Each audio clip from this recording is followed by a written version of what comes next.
Magandang araw mga kaibigan. Ito po ang kagalang-galang na Congresswoman Franz Castro nagsalita tungkol sa ginaganap ngayon na INC rally.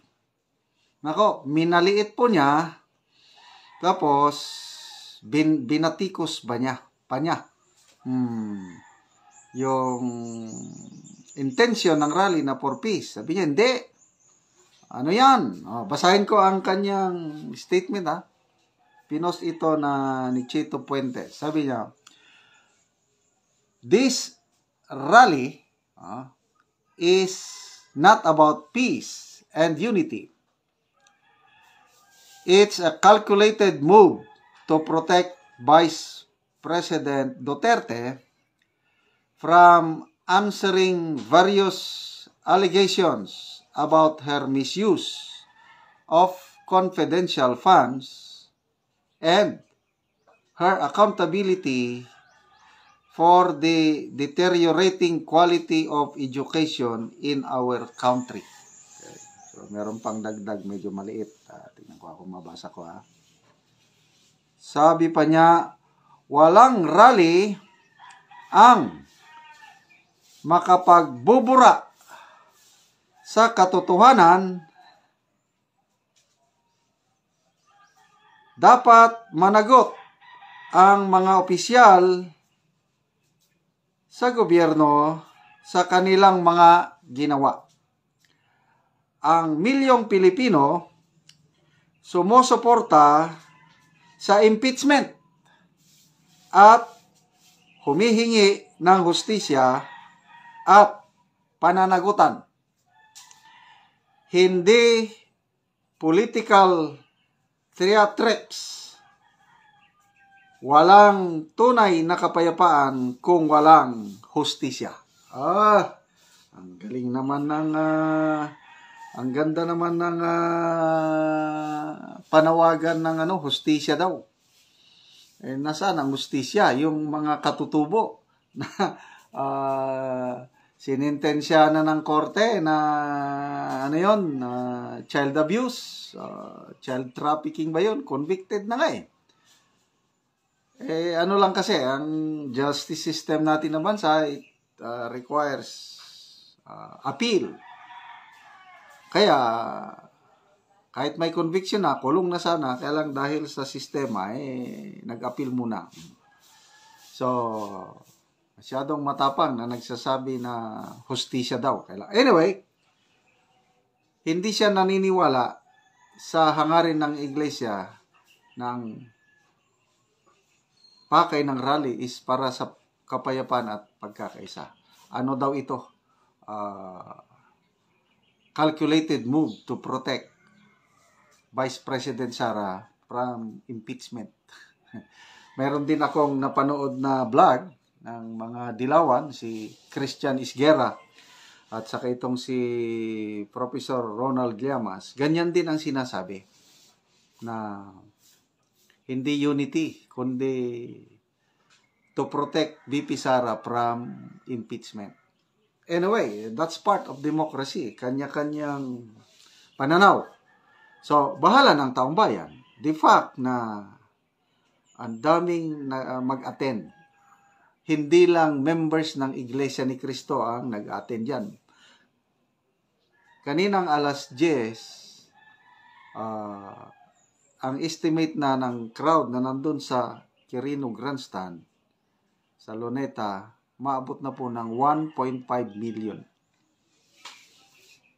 So, alas 4 pa ang climax ng rally.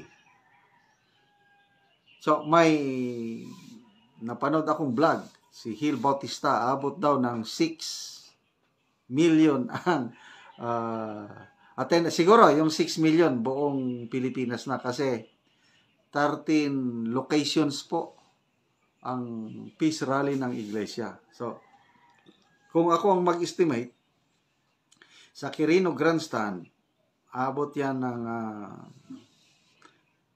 2 to 3 million. Pinakamababa, 2 million. Pinakamataas, 3 million sa Quirino Grandstand. And then, suma total, sa buong sambayanan, sa 13 different locations, agree ako niyan, aabot yan ng 6 million. Sa Davao lang is Iglesia ni Cristo members lang, aabot na ng 500,000 ang mag-attend eh. Hindi pa kasama ang KOGC at iba pang mga Pilipino na gustong sumali. Kaya madaling abutin yung 6 million nationwide. Okay. So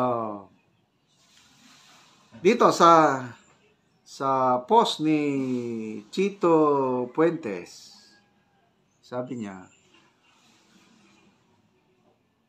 ito daw si Castro, hindi siya matapang na magsalita ng ganyan kasi binabaliwala niya eh. Kung wala siyang backer, kung walang nagpapalakas ng loob sa kanya. According to Mr. Chito Puentes. Ang posisyon niya ngayon is Deputy Minority Leader. So, hindi siya mabibigyan ng ganyang posisyon kung walang blessing ni Speaker Martin Romualdez. So, ibig sabihin, ang nagpapalakas ng loob kay Franz Castro, according to Mr. Chito Puentes, itong kanyang ipinost, 1 hour ago, pinost niya. Kaya matapang magsalita si Castro dahil ang backer niya ay ang House leadership. And of course, ang House leadership naman, may blessing din ang Malacanang. Ganon. So, tignan natin kung anong mangyayari sa impeachment complaints. Yung tatlong nandyan na sa Kamara, kung uusad na ba yan, bukas makalawa.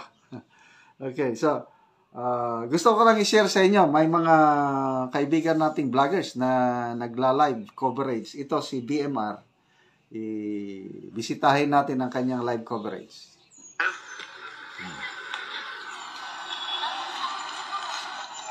Sana hindi lumakas. Rizal Catorno, shoutout. Binbili niya, shoutout ha. Salamat. GR, Sampero, shoutout. Muulan pala. Mambon, nako. Huwag naman sanang lumakas. Walang isa lang siya doon, oo.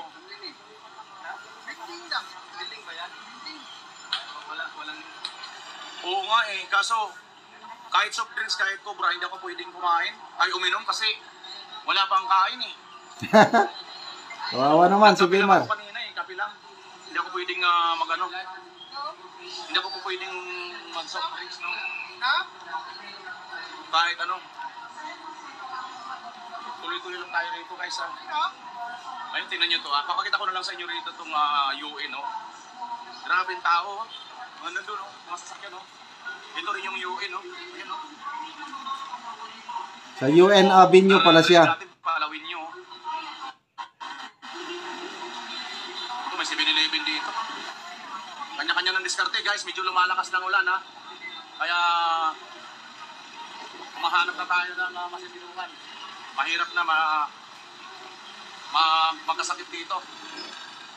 Mahirap magkasakit. No, ayan, no, UN Avenue po ito, mga kabayan. At ito na po ang itsura ng UN Avenue. Ito pong kaliwang side. Mukhang parkingan na lang po ito. Dahil sa dami po ng mga sasakyan, nakapark na lang po ito.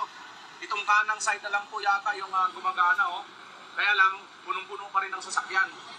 So, yan ang tunay na kaganapan dito ngayon. So, yun, umuulan pala. Anyway, alas 4 pa naman yung climax ng rally. Panalangin po tayo na patigilin ng Panginoon ang ulan para walang sagabal. Ulitin ko, 13 venues ang peace rally ng iglesia. Sa Ilocos Region, sa Vigan, Provincial Grounds, Capitol Grounds, sa Region 2, sa Ilagan, Isabela, sa Region 3, Region 4A, 4B, at NCR, dyan sa Quirino Grandstand. And then, may Palawan, kasi malayo na ang Palawan. So, pang-apat na yung Palawan. Sa Visayas is Cebu, Ormoc, Meron pa, I think, Iloilo. Iloilo sa Bisaya. And then sa Mindanao, Pagadian City, Cagayan de Oro City, Butuan City, Davao City, ano pa ba? May dalawa akong nakaligtaan. So, all in all, kung estimate natin ang mag-attend dito is, yan, aabot ng 6 million. Yan ang estimate ko. So, kay Congresswoman Franz Castro, yan na, binaliwala niya. Hindi siya naniniwala sa hangarin ng iglesia. Kung ano ang iyong itinanim, yan din ang iyong anin. Tignan nyo kung anong mangyari sa inyo sa iglesia ni Cristo.